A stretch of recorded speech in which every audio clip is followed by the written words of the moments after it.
کا پہلا رکوع اور 15ویں پارے کا 13واں رکوع۔ یہ سورہ کہف ہے، اس کی بڑی فضیلت ہے۔ حدیث میں رسول اللہ صلی اللہ علیہ وسلم نے ارشاد فرمایا کہ جو جمعے کے دن سورہ کہف کی تلاوت کرتا ہے اللہ اسے دجال کے فتنے سے محفوظ رکھتے ہیں۔ اس کی وجہ کیا ہے کہ دجال کے فتنے میں اور اس میں کیا مناسبت ہے، اس پہ علماء نے بہت کچھ کہا ہے، تو یقینی طور پر اس حکمت کو بیان نہیں کیا جا سکتا، لیکن بہرحال اس کے مضامین ایسے ہیں کہ انسان کو اس سے ایمان میں تقویت ملتی ہے۔ اور بڑی بات یہ ہے کہ رسول اللہ صلی اللہ علیہ وسلم نے جب کسی چیز کے بارے میں ہمیں بتا دیا تو پھر ہمیں اس کی حکمت سمجھ میں نہ بھی آئے تو ہمیں بس اس پر ایمان لانا چاہیے۔ تو دجال کے فتنے سے بچنے کے لیے اگر کوئی جمعے کے دن اس کا اہتمام کرتا ہے تو انشاءاللہ اس کو فائدہ ہوگا۔ دجال کے فتنے سے بچنے میں سرسری غور سے ایک بڑی حکمت یہ معلوم ہوتی ہے کہ اللہ تعالیٰ نے بڑے بڑے قدرت کے اپنے نمونے دنیا میں دکھائے ہیں، جیسے اس میں خضر علیہ السلام کا واقعہ آئے گا، اصحاب کہف کا واقعہ، ذوالقرنین کا واقعہ، کہ کیسی اللہ نے ان کے ہاتھوں پہ اپنی قدرت کو ظاہر کیا۔ تو یہ اللہ تعالیٰ کے مختلف کام ہیں، یاجوج ماجوج کا تذکرہ بھی آئے گا اس میں۔ تو اس میں ہمیں پتہ چلتا ہے کہ اللہ کی قدرتوں میں بہت بڑی بڑی قدرتیں، اللہ مخلوق سے بھی بعض دفعہ بڑے بڑے کام لے لیتے ہیں۔ تو دجال بھی اللہ کی ایک مخلوق ہوگا، تو وہ اگر بڑے بڑے محیر العقول کام دکھا رہا ہے تو یہ اس کی علامت نہیں ہوگی کہ یہ خدا ہے۔ جیسے ذوالقرنین سے اللہ نے بڑا کام لیا تو وہ خدا تھوڑی بن گئے، اور خضر علیہ السلام کے ذریعے اللہ نے مردے کو زندہ ایک جو ہے نا وہ دیوار کو سیدھا کروا دیا اور تختہ جڑوا دیا، اور کچھ انہوں نے اللہ کے بتانے سے غیب کی خبریں بتا دیں، تو اس سے وہ خدا تو نہیں بن گئے۔ اور جو اس طرح اصحاب کہف کئی سو یعنی 300 سال تک غار میں سوتے رہے تو اس سے وہ خدا نہیں بن گئے۔ تو ایسے ہی دجال کے جب ہم محیر العقول واقعات دیکھیں گے تو یہ اس کی علامت نہیں ہے کہ یہ خدا ہے، بلکہ اللہ کی مخلوق ہے۔ تو اللہ تعالیٰ نے جیسے پچھلے پیغمبروں میں ایسے واقعات رونما ہوئے اور مقصد لوگوں کی آزمائش تھا، تو دجال بھی لوگوں کی آزمائش ہی کے لیے آئے گا۔ اور بہت ساری حکمتیں ہیں جو علماء نے بیان کی ہیں۔ اچھا، یہ جو جمعے کے دن سورہ کہف پڑھنے کی فضیلت ہے، تو یہ جمعے کی رات کو اگر کوئی پڑھ لے تو بھی یہ فضیلت حاصل ہو جائے گی، تو کیونکہ روایات میں جمعے کی رات کا بھی تذکرہ ملتا ہے اور جمعے کا بھی تذکرہ ملتا ہے۔ الحمدللہ الذی، تمام تعریفیں اس اللہ کے لیے ہیں، انزل علی عبدہ الکتاب، جس نے اپنے بندے پر کتاب کو نازل کیا، ولم یجعل لہ عوجا، اور اس کتاب میں اس نے کوئی کجی نہیں رکھی۔ یہ قرآن کا کمال ہے، آپ الحمد سے لے کے والناس تک پڑھیں، 2 اور 2 4 کی طرح اس کی آیتیں اور اس کے مضامین سمجھ میں آتے ہیں۔ قرآن کے علاوہ کوئی بھی مذہبی کتاب آپ پڑھ لینا تو آپ کو سمجھ میں نہیں آئے گی کہ یہ کیا کہا جا رہا ہے اس میں، اور وہ باتیں نیچر کو اپیل بھی نہیں کریں گی، اور انسان وسوسوں کا شکار ہو جائے گا اور مصیبت میں پڑ جائے گا۔ لیکن قرآن کے دعوے کتنے واضح ہیں، اور دعووں میں تناقض نہیں ہے۔ قرآن نے کہا خدا ایک ہے، ہر جگہ یہی کہا کہ ایک ہے۔ محمد صلی اللہ علیہ وسلم کو کہا کہ نبی ہیں، بشر ہیں نبی ہیں، تو بشریت کو ثابت کیا قرآن نے۔ جہاں نبی صلی اللہ علیہ وسلم سے اوٹ پٹانگ معجزوں کا مطالبہ کیا گیا تو بتا دیا گیا میں بشر ہوں۔ ایک ہی دعویٰ رہا ہے مسلسل شروع سے آخر تک، اور آخری نبی ہونے کا جب دعویٰ کیا گیا تو آخری ہی، یہ نہیں کہ پھر قرآن میں اشارے دے دیے ہوں کہ کوئی اور نبی بھی آئے گا۔ تو تناقض نہیں ہے قرآن میں، نماز کو فرض کیا تو نماز فرض ہے۔ تو یہ جتنے مضامین، پھر اخلاقیات کی جو تعلیم دی وہ تعلیم سیم ہے۔ تو یہ ہے کہ عوج نہیں ہے، بالکل نیچر کو اپیل کرنے والی 2 اور 2 4 کی طرح صاف ستھری باتیں ہیں قرآن مجید میں۔ یہ خود قرآن کا ایک بہت بڑا معجزہ ہے۔ آپ کبھی بھی کسی جھوٹے آدمی کو جب سنیں گے نا، اس کی باتوں میں ٹکراؤ بہت ہوگا۔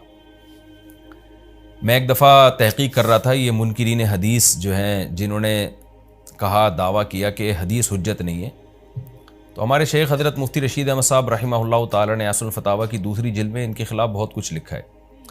تو اس میں ایک بڑی دلچسپ بات یہ تھی کہ جب یہ منکرین حدیث کا جو بانی ہے نا، پرویز نام تھا اس کا، پورا نام اس وقت ذہن میں نہیں ہے، تو اس کی کتابوں سے حضرت نے تناقض نکالا۔ مفتی رشید احمد صاحب رحمۃ اللہ علیہ نے تناقض کیا نکالا؟ ایک جگہ لکھ رہا ہے کہ حدیث حجت نہیں ہے، دوسری جگہ لکھ رہا ہے کہ حدیث حجت تو ہے لیکن جن ذرائع سے ہم تک پہنچی وہ ذرائع حجت نہیں ہے، اور ایک جگہ لکھ رہا ہے کہ حدیث حجت بھی ہے لیکن صرف نبی صلی اللہ علیہ وسلم کے دور تک کے لیے حجت ہے، ہمیشہ کے لیے حجت نہیں ہے۔ تو ایسے کئی تناقض، تو اس میں حضرت نے لکھا کہ اس سے پتہ چلتا ہے کہ یہ بیچارہ خود اس کو پتہ نہیں ہے کہ یہ اس کا دعویٰ کیا ہے. یعنی اس سے صاف واضح ہوتا ہے کہ ان کا مقصد صرف اور صرف ہمیں اسلام سے ہٹانا ہے، اور حدیث کو مشکوک قرار دے کر، کیونکہ زیادہ تر جو قوانین ہمیں اسلام کے ملتے ہیں وہ تو قرآن میں بہت کم ملتے ہیں، وہ تو احادیث میں ملتے ہیں. قرآن تو زیادہ تر عقیدے کی بات کرتا ہے، آخرت کے تصور کو ہماری نظروں میں اجاگر کرتا ہے، اخلاقیات سکھاتا ہے، مسائل، فقہی مسائل وہ تو زیادہ تر احادیث میں ہیں، اسلامی قانون جسے ہم کہتے ہیں. تو مقصد اس کا یہ ہے کہ اسلامی قانون سے کسی طرح لوگوں کو ہٹایا جائے. تو جیسے جس وقت بن پڑی وہ دعویٰ اس نے کر دیا. کبھی مجلس دیکھی کہ یار اس وقت یہ دعویٰ کرنا زیادہ مناسب ہے کہ حدیث حجت تو ہے لیکن جن ذرائع سے پہنچی وہ ذرائع قابل اعتماد نہیں ہے، تو وہاں اس نے یہ دعویٰ کر دیا. تو جھوٹا آدمی کسی ایک بات پہ ٹکتا نہیں ہے. آپ مرزا غلام احمد قادیانی کے دعووں کو دیکھ لیں، اس کی کتابوں میں کہیں وہ لکھتا ہے کہ میں نبی نہیں ہوں، میں تو امام ہوں، اور کہیں لکھتا ہے کہ میں، شروع میں اس نے یہ دعویٰ کیا تھا کہ میں نبی نہیں ہوں، میں امام مہدی ہوں. پھر اس نے دعویٰ کیا میں حضرت وہی عیسیٰ علیہ الصلوۃ والسلام جو مسیح موعود وہ ہوں. اس کی کتابوں میں اتنا ٹکراؤ ہے.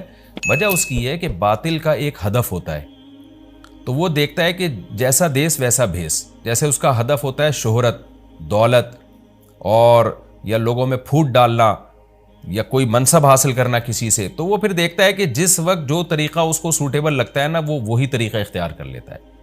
تو ہر باطل میں یہ ہوتا ہے. آج بھی ہم دیکھتے ہیں جو اہل باطل ہوتے ہیں وہ کسی ایک بات پہ ٹکتے نہیں ہیں. ایک تو ہوتا ہے نا انسان سے غلطی سے ایک دعویٰ ہو گیا اس سے رجوع کر لے، وہ ایک الگ چیز ہے، وہ تو ہر انسان سے خطا ہو سکتی ہے. لیکن اہل باطل کے دعووں میں بہت ٹکراؤ ہوتا ہے، وہ کسی ایک بات پہ ٹکتے نہیں ہیں. آج بہت سارے اسکالرز ایسے ہیں کہ آپ جب ان کی تقریریں سنیں گے یا ان کی کتابیں پڑھیں گے تو انہیں بہت ٹکراؤ نظر آئے گا. اسی سے صاف پتہ چل جاتا ہے کہ یہ لوگ اپنے دعوے میں مخلص نہیں ہیں، ان کا مقصد پھوٹ ڈالنا ہے. تو جتنی جو تحریف شدہ آسمانی کتابیں ہیں، یہ جتنے باطل مذاہب ہیں، ان میں بھی آپ کو یہ ٹکراؤ نظر آئے گا. تو قرآن یہ دعویٰ بار بار کرتا ہے کہ اللہ تعالیٰ نے جو کلام اپنے حبیب صلی اللہ علیہ وسلم پہ نازل کیا اس میں آپ کو عوج نظر نہیں آئے گا، کوئی کجی نظر نہیں آئے گی. بہت واضح 2 اور 2 4 کی طرح وہ اپنے دعووں کو دعوے کرتا ہے قرآن مجید، اور اس پر دلائل قائم کرتا ہے. قیماً، اللہ فرماتے ہیں سیدھا سیدھا کلام ہے. لینذر بأسا، تاکہ یہ ڈرا دے. کہ اللہ تو نے اتنا صاف ستھرا کلام نازل کیوں کیا؟ اللہ کہتے ہیں 2 وجہ سے. برے لوگوں کو ڈرانے کے لیے، اچھے لوگوں کو امیدیں دلانے کے لیے، تاکہ برے لوگ برائی سے بچیں اور اچھے لوگوں کو موٹیویشن ملے. یہ دعویٰ بھی قرآن کا کتنا پیارا اور کتنا صاف ستھرا ہے. برائی کو ختم کرنا چاہتا ہے قرآن، اچھائی کو پروموٹ کرنا چاہتا ہے. لینذر باسا شدیدا، ہم نے کیوں نازل کیا؟ تاکہ یہ ڈرا دے شدید عذاب سے، من لدنہ، اللہ کی طرف سے، یعنی اللہ کی طرف سے ڈرا دے. وَيُبَشِّرَ الْمُؤْمِنِينَ، اور ایمان والوں کو خوشخبریاں سنا دے. کون سے ایمان والے؟ الَّذِينَ يَعْمَلُونَ الصَّالِحَاتِ، جو اچھے اعمال کرتے ہیں. کیا خوشخبری سنا دے؟ ان لہم اجرا حسنا، کہ ان کو اجر ملے گا بہت اچھا، اور ایسا اجر ملے گا ماکثین فیہ ابدا، رہیں گے اس اجر میں وہ ہمیشہ ہمیشہ. وینذر الذین قالوا، اور تاکہ یہ کلام ڈرا دے ان لوگوں کو، الذین قالوا، جو کہتے ہیں اتخذ اللہ ولدا.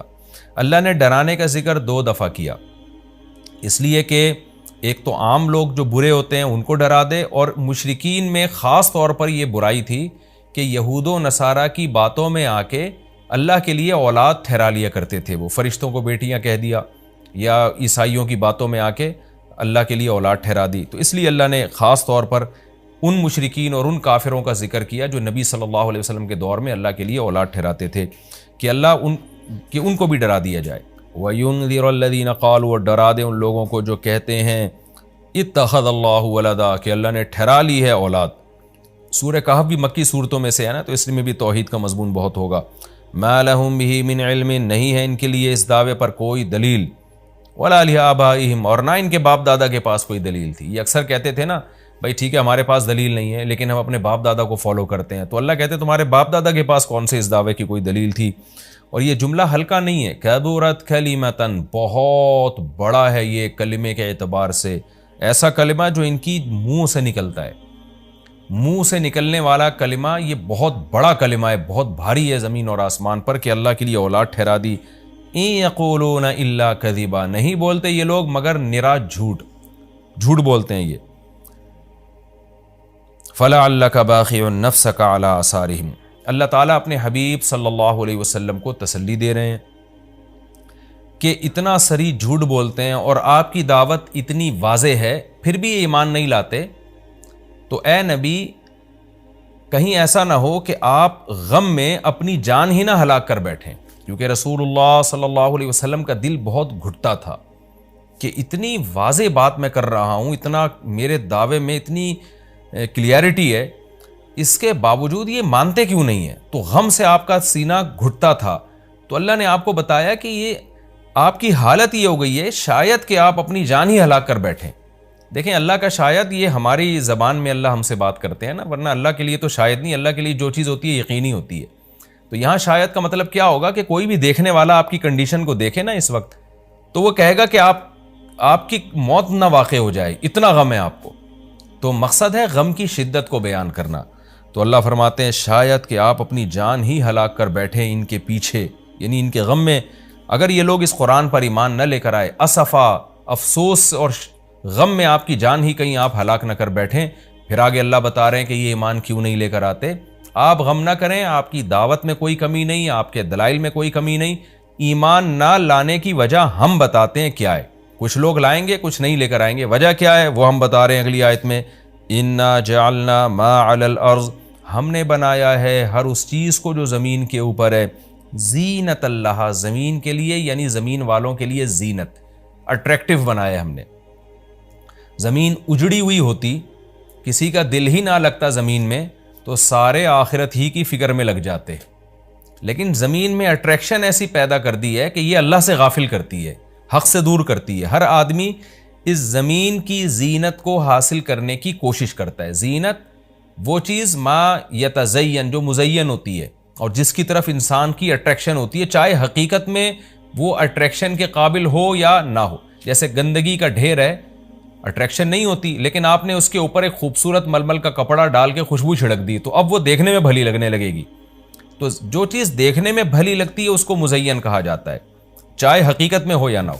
تو اللہ نے کہا کہ ہم حقیقت میں زمین اچھی ہے یا نہیں ہے یہ لوگ اس کو نہیں دیکھتے، بس اٹریکٹیو ہے اس کو دیکھتے ہیں کہ اس کا یہ اٹریکٹ کرتی ہے اپنی طرف۔ حقیقت میں دیکھا جائے تو مسافر خانہ ہے نا، کتنی بھی مل جائے تو ختم ہونے والی ہے، تو فنا ہونے والی چیزوں سے کون دل بہلاتا ہے، لیکن اللہ بتا رہے کہ ہم نے چونکہ اس کو مزین کر دیا ہے، تو اس مزین ہونے کا نتیجہ یہ ہے کہ کچھ لوگ اس میں پڑھ کے اللہ کو بھول جاتے ہیں اور کچھ اس کی حقیقت کو دیکھ کر اللہ کو یاد رکھتے ہیں۔ تو آزمائش جبھی ممکن ہے جب اس زمین کو اٹریکٹیو بنایا جائے۔ آگے اس لیے اللہ نے فرمایا کہ ہم نے بنایا ہے جو کچھ اس زمین کے اوپر ہے، زینت اللہ، زمین کے لیے مزین کیوں بنایا ہے، لِنَبْلُوَهُمْ، تاکہ ہم لوگوں کو آزمائیں، ایہم احسن عملا، کہ ان میں عمل کے لحاظ سے زیادہ اچھا کون ہے۔ اگر زمین کو مزین نہ بنایا جاتا تو سارے عمل کے لحاظ سے بہت اچھے ہو جاتے، کیونکہ قربانی نہ دینی پڑتی۔ اب اس مزین زمین کی بہت سی چیزوں کو چھوڑنا پڑتا ہے، نماز کے وقت دکان چھوڑنی پڑتی ہے، اور صدقات و خیرات کے وقت مال کی قربانی دینی پڑتی ہے، اور جو شریعت کے جتنے بھی احکام ہیں تو جاہ کی قربانی دینی پڑتی ہے، منصب کی قربانی دینی پڑتی ہے۔ تو اللہ کہتے ہیں ہم نے چونکہ مزین بنا دیا تاکہ ہم لوگوں کو آزمائیں۔ تو ظاہر ہے جب آزمائش ہوتی ہے تو اے نبی کچھ لوگ کامیاب ہوتے ہیں اور کچھ لوگ ناکام ہوتے ہیں۔ تو آپ چاہتے ہیں کہ ساری دنیا ایمان لے آئے، سارے نیک بن جائیں، یہ آپ کی چاہت پوری نہیں ہو سکتی، کیونکہ امتحان میں 100% لوگ کامیاب عام طور پر نہیں ہوا کرتے۔ وَإِنَّا لَجَاعِلُونَ مَا عَلَيْهَا صَعِيدًا جُرُزًا، اور یاد رکھو جو کچھ زمین کے اوپر ہے ہم اس کو بنانے والے ہیں چٹیل میدان۔ یعنی اللہ نے جب یہ کہا نا کہ زمین کے اوپر کی چیزوں کو ہم نے مزین کر دیا، تو آگے نافرمانوں کو ایک دھمکی بھی دے دی ہے کہ تم جو اس میں پڑھ کر ایمان سے اور نیک عمل سے غافل ہو رہے ہو کہ بھئی اتنی اٹریکشن ہے، تو اس کا ایک دوسرا پہلو بھی ہے۔ وہ پہلو کیا ہے؟ چٹیل میدان بن جائے گی، سب تباہ و برباد ہو جائے گا۔ یعنی ایگزامینیشن ہال میں جب جو نعمتیں آپ کو دی جاتی ہیں وہ ہمیشہ کے لیے تھوڑی دی جاتی ہیں، وہ تو اس وقت تک کے لیے دی جاتی ہیں جب تک امتحان چل رہا ہے، اس کے بعد وہ لے لی جاتی ہیں واپس۔ تو اسی طرح اللہ اس زمین کو ختم کر دیں گے، اور تب پوری ترقی، جو انسان کی جتنی بھی ترقی ہے زمین میں اور کائنات میں، ساری زمین بوس ہو کے ختم ہو جائے گی، اور اللہ تعالیٰ جس مقصد کے لیے انسان کو پیدا کیا گیا اس مقصد کے بارے میں انسان سے سوال کریں گے۔ ام حسبت ان اصحاب الکہف والرقیم۔ قرآن نے یہ کچھ تمہید بیان کی کہ یہ دنیا آزمائش کے لیے اور سب کچھ ختم ہو جائے گا، جو قرآن کا اصل مقصود ہے۔ اب قرآن ایک واقعے کی طرف آتا ہے۔ مشرکین مکہ یہود و نصارہ سے بہت سی چیزیں سنا کرتے تھے، اور یہود آ کے ان کو چپکے گائیڈ کرتے تھے کہ جس نے نبوت کا دعویٰ کیا ہے نا، تم ان سے یہ سوال پوچھو، تم ان سے یہ سوال پوچھو۔ پھر یہود دیکھتے تھے کہ ہماری تورات کے مطابق جواب ملتا ہے کہ نہیں ملتا، تو ان کا یعنی خیال یہ تھا کہ محمد صلی اللہ علیہ وسلم جواب نہیں دے پائیں گے تو ہم بتائیں گے دیکھو ہماری تورات میں تو یہ لکھا ہے، اگر یہ اللہ کے نبی ہیں تو یہ تو ہر آسمانی کتاب یہ واقعہ بیان کرتی ہے، تو قرآن کیوں بیان نہیں کر رہا؟ تو یہودیوں نے آ کے مشرکین مکہ سے کہا، مشرکین مکہ نے نبی صلی اللہ علیہ وسلم سے سوال پوچھا۔ ان میں 3 سوال تھے، ایک روح سے متعلق جس کا سورہ بنی اسرائیل میں جواب دے دیا گیا، ایک حضرت ذوالقرنین سے متعلق کہ وہ کون سا بادشاہ تھا جس نے پوری دنیا پہ حکومت کی ہے، ان کا تذکرہ اللہ نے قرآن میں بیان کیا، اور ایک اصحاب کہف کے بارے میں۔ تو اب قرآن ان کے واقعے کو بیان کر رہا ہے۔ ام حسبت ان اصحاب الکہف والرقیم کانوا من آیاتنا عجبا۔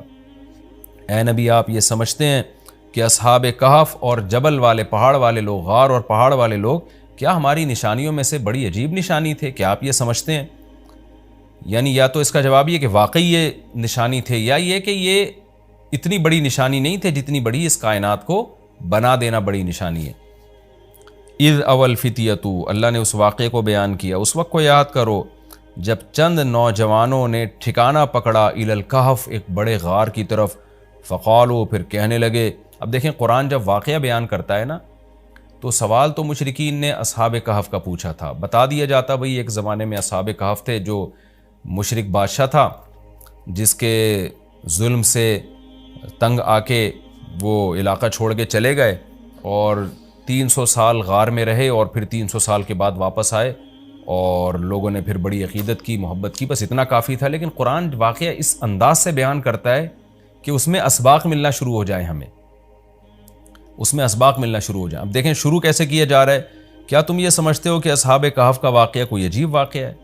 یعنی اللہ کے لیے تو کوئی عجیب نہیں ہے، یعنی انسانوں پر گویا اللہ تعجب کر رہے ہیں کہ اس واقعے کو تم عجیب سمجھ رہے ہو، اور اس سے بڑے عجیب کام جو ہم نے کر دیے، پانی کے قطرے سے انسان کو بنا دیا، اور اتنا بڑا نظام بنا دیا ہم نے کائنات کا، اس کو عجیب نہیں سمجھ رہے۔ تو یہ انسان کی بھی عقل ہے نا کہ ایک واقعہ عجیب و غریب ہو جائے تو اس پہ حیران ہو رہا ہوتا ہے، اور وہ پوری کائنات بن گئی اور انسان کا پانی سے وجود میں آ جانا، چونکہ یہ ہم اس کے عادی ہو چکے ہیں یہ منظر دیکھنے کے، تو یہ ہمارے نظر میں عجیب نہیں رہا، ورنہ حقیقت میں تو اس سے زیادہ عجیب کام اللہ کر چکا ہے۔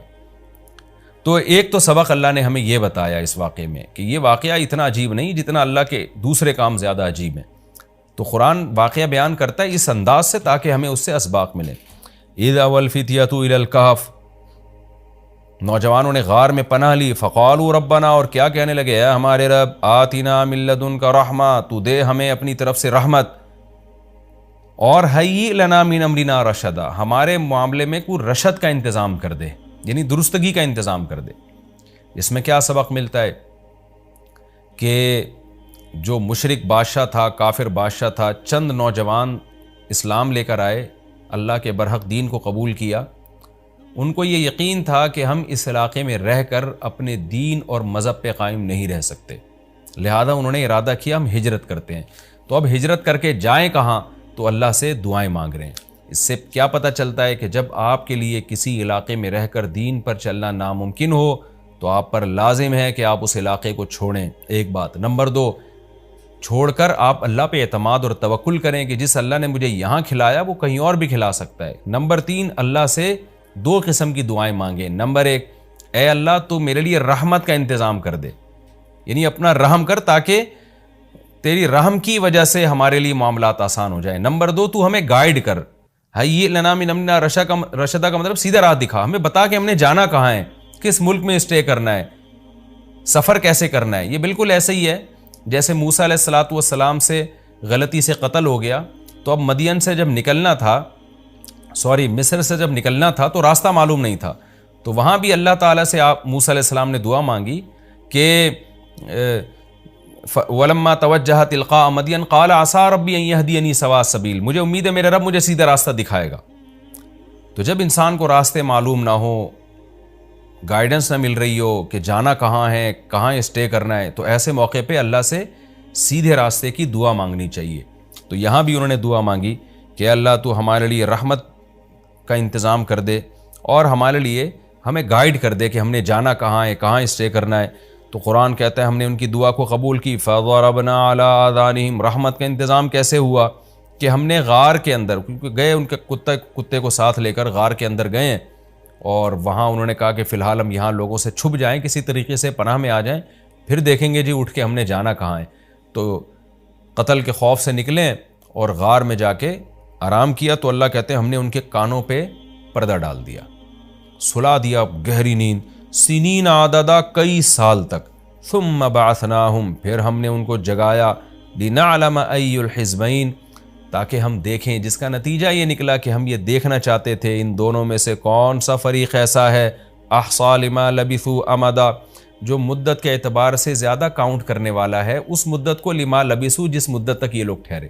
یعنی اللہ تعالیٰ بھی گویا ان کو دیکھ کے خوش ہو رہے ہیں کہ دیکھیں ان کے آپس میں تبصرے کیا ہوتے ہیں، کیونکہ کسی کے ساتھ ایسا کبھی نہیں ہوا۔ تو اب جب یہ اٹھیں گے تو اللہ کی گویا کہ اللہ تعالیٰ بھی ان کی بات کو دیکھ کر نا ایک خوش ہو رہے ہیں ان کو دیکھ کے کہ دیکھو میں یہ باتیں آپس میں کیا کرتے ہیں۔ تو کسی نے کیا کہا، کسی نے کیا کہا، یہ سارا تذکرہ آگے آئے گا۔ یہ واقعہ آگے بھی چلے گا اور انشاءاللہ اس کی تفصیل اگلے رکوع میں زیادہ آئے گی۔ ہمارا یہ رکوع الحمدللہ کمپلیٹ ہو گیا اور وقت بھی تقریباً کمپلیٹ ہی ہونے والا ہے ہمارا۔ تو پچھلے رکوع میں اللہ تعالیٰ نے اصحاب کہف کے واقعے کی تمہید بیان کی تھی، مختصر بیان کیا تھا، اب اس کی تفصیل بیان ہو رہی ہے۔ نحن نقص علیک نبأہم بالحق، اے نبی ہم آپ کو بیان کرتے ہیں ان کا واقعہ حق کے ساتھ۔ حق کے ساتھ کا اس لیے بیان کیا گیا، حق کا لفظ اس لیے بڑھایا گیا کہ ایک تاریخی واقعہ تھا، اور آپ کو پتہ ہے جب تاریخی واقعہ لوگ نقل کرتے ہیں تو بہت کچھ اس میں کمی بیشی کر دیتے ہیں، کچھ اپنی طرف سے اضافے کر دیتے ہیں، کچھ اپنی طرف سے کمیاں کر دیتے ہیں۔ تو واقعہ کی جو اصل بات ہے وہ تو درست ہوتی ہے، لیکن اس میں جو ایڈیشن ہوتی ہے وہ غلط ہوتی ہے۔ تو اس لیے قرآن کہہ رہا ہے کہ آپ لوگوں کو مت دیکھیں، ہم آپ کو ٹھیک بیان کرتے ہیں، جتنا قرآن بیان کرے گا وہ 100% مستند ہوگا، باقی جو لوگوں میں مشہور ہے ان میں کچھ صحیح ہوں گی، کچھ باتیں غلط ہوں گی۔ اس لیے اللہ نے فرمایا کہ ہم ٹھیک طور پر آپ کے سامنے بیان کرتے ہیں۔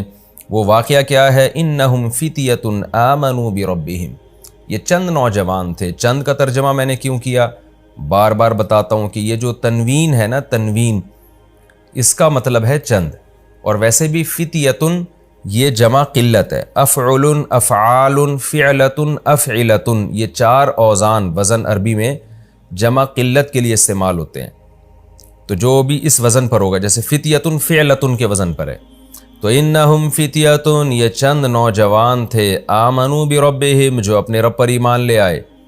اس واقعے کا خلاصہ یہ ہے کہ حضرت عیسیٰ علیہ السلام راجح قول کے مطابق، یقینی طور پر تو 100% یقینی بات کسی مفسر نے نہیں کہی ہے، لیکن جو مؤرخین سے مفسرین نے جو واقعات لیے ہیں، اہل کتاب سے جو لیے ہیں، اس کے مطابق دیکھا جائے تو حضرت عیسیٰ علیہ السلام کے دین کے پیروکار تھے یہ لوگ، اور کہا جاتا ہے کہ حضرت عیسیٰ علیہ السلام کے 250 سال کے بعد کا زمانہ ہے ان کا، 250 سال۔ تو اس وقت کوئی ظالم بادشاہ کی حکومت تھی۔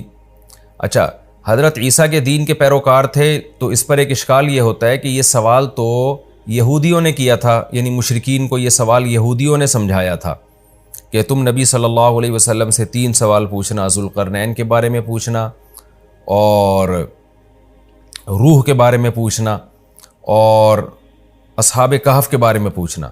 تو جبکہ یہود کا زمانہ تو حضرت عیسیٰ کے دور سے پہلے، اور یہود تو پھر ان کو ایمان والے نہیں مانیں گے، کیونکہ عیسیٰ علیہ السلام کے فالوورز کو یہودی ایمان والا نہیں کہتے تھے۔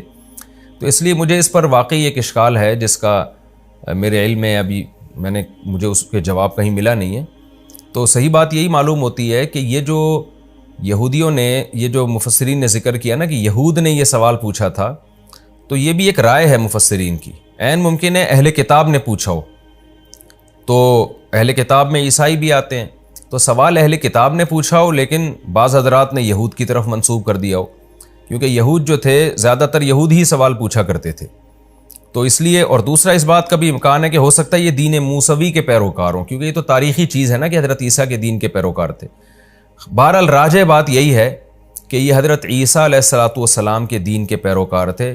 حضرت عیسیٰ علیہ الصلاۃ والسلام کے آسمانوں پر اٹھائے جانے کے 250 سال کے بعد کا زمانہ ہے، کسی بادشاہ کا جو بڑا ظالم بادشاہ تھا، جو بت پرستی جس نے پھیلا دی تھی پوری سلطنت میں۔ تو ان لوگوں کو اللہ نے توحید پر قائم رہنے کی توفیق عطا فرمائی، دین عیسوی یعنی حضرت عیسیٰ علیہ السلام کے دین کو فالو کرنے کی توفیق عطا فرمائی۔ تو انہوں نے دیکھا کہ چاروں طرف شرک پھیل رہا ہے، تو ہم اپنے دین کو محفوظ نہیں رکھ سکتے، لوگ ہمیں زبردستی یا تو اسی کفر کی دنیا میں لے کے جائیں گے یا ہمیں قتل کر دیں گے۔ تو ایسی صورت میں ہمیں اس علاقے کو اللہ کی رضا کے لیے چھوڑ دینا چاہیے۔ تو اللہ پہ توکل کر کے یہ نکلے اور پھر غار میں داخل ہوئے تاکہ کچھ وقت وہاں گزاریں اور وہاں مشورہ کریں کہ ہم نے یہاں سے کہاں جانا ہے، یہ زندگی اسی غار میں ہی گزار دیں، ہمیشہ کے لیے اللہ کی عبادت کریں۔ لیکن اللہ نے وہاں ان کو گہری نیند سلا دیا اور 309 سال کے بعد یہ جاگے ہیں۔ تو وہ علاقہ تبدیل ہو چکا تھا، وہاں جو ظالم بادشاہ کی حکومت ختم ہو چکی تھی۔ اب 309 سال کا زمانہ اگر دیکھا جائے تو حضرت عیسیٰ علیہ السلام کے بعد 250 سال یہ اور 300 سال وہ، تو 550 سال، یعنی حضرت عیسیٰ کے 550 سال کے بعد یہ بیدار ہوئے ہیں۔ اور نبی صلی اللہ علیہ وسلم کی جو ولادت ہوئی ہے وہ 570 عیسوی کے آس پاس ہوئی ہے، یعنی یقینی طور پر تو نہیں کہا جا سکتا، 2-4 سال آگے پیچھے ہو سکتے ہیں اس میں۔ تو یہ جو کہا جاتا ہے نا 570 عیسوی میں، یہ 100% یقینی نہیں ہے، 2-4 سال اس میں اوپر نیچے ہو سکتے ہیں۔ تو اس سے یعنی بعض مفسرین اس طرف گئے ہیں کہ ان کا زمانہ رسول اللہ صلی اللہ علیہ وسلم کی پیدائش سے 20 سال پہلے کا زمانہ ہے، یعنی نبی صلی اللہ علیہ وسلم کے دور سے 20 سال پہلے یہ جو ہے وہ غار سے نکلے ہیں، اور پھر جو واقعہ آگے قرآن نے بیان کیا جو ہم انشاءاللہ تفسیر میں پڑھیں گے۔ تو یہ نبی صلی اللہ علیہ وسلم کے دور کے بہت قریبی واقعہ ہے، لیکن چونکہ وقت مشہور ہو گیا تھا تو لوگوں کی زبان پر عام ہو گیا تھا، اس لیے لوگ آپ سے یعنی اہل کتاب کی زبان پر عام ہو گیا تھا، خاص طور پر مشرکین تو اس سے نابلد تھے۔ اب یہ ہوا کس جگہ پر ہے، یعنی کس جگہ یہ واقعہ ہوا ہے، اس کے بارے میں بھی کوئی یقینی بات ہمارے علم میں نہیں ہے، کیونکہ اس کے بارے میں جو تاریخی کتابیں ہیں ان میں ٹکراؤ بہت ہے۔ تو یقینی طور پر یہ کہنا کہ یہ فلاں جگہ یہ واقعہ ہوا تھا، فلاں جگہ ہوا تھا، یہ ہمارے بس میں نہیں ہے۔ تو قرآن نے بھی جو اس واقعے کی اہم اجزاء تھے انہی کو زیادہ ہائی لائٹ کیا ہے۔ تو قرآن کہتا ہے وَرَبَطْ إِنَّهُمْ فِتْيَةٌ آمَنُوا بِرَبِّهِمْ، یہ چند نوجوان تھے جو اپنے رب پر ایمان لے آئے، وَزِدْنَاهُمْ هُدًى، اور ہم نے اضافہ کر دیا ان میں ہدایت کے اعتبار سے۔ کیا مطلب؟ ہم نے ان کو اور زیادہ ہدایت دی۔ اور زیادہ ہدایت کا مطلب یہ ہوتا ہے کہ استقامت عطا کی، توکل پیدا کیا ان کے اندر، جو ایمان کی برکات تھیں وہ کامل طور پر ہم نے ان کو عطا کی۔ وَرَبَطْنَا عَلَىٰ قُلُوبِهِمْ، اور ہم نے ان کے دلوں کو باندھ لیا، یعنی صبر کی توفیق عطا کی۔ اذ قاموا، اس وقت جب یہ کھڑے ہوئے اور کہنے لگے ربنا رب السماوات والارض، ہمارا رب وہ ہے جو آسمانوں اور زمین کا رب ہے، یعنی وہ رب نہیں ہے جو انسانوں نے بنا رکھے ہیں بہت سے رب، ہمارا رب تو وہ ہے جو آسمانوں اور زمین کا پالنے والا ہے۔ یہ کس کے سامنے کہا انہوں نے؟ ہو سکتا ہے لوگوں کو جمع کر کے کہا ہو سکتا ہے تنہائی میں ایک دوسرے کو کہا ہو سکتا ہے وقت کے ظالم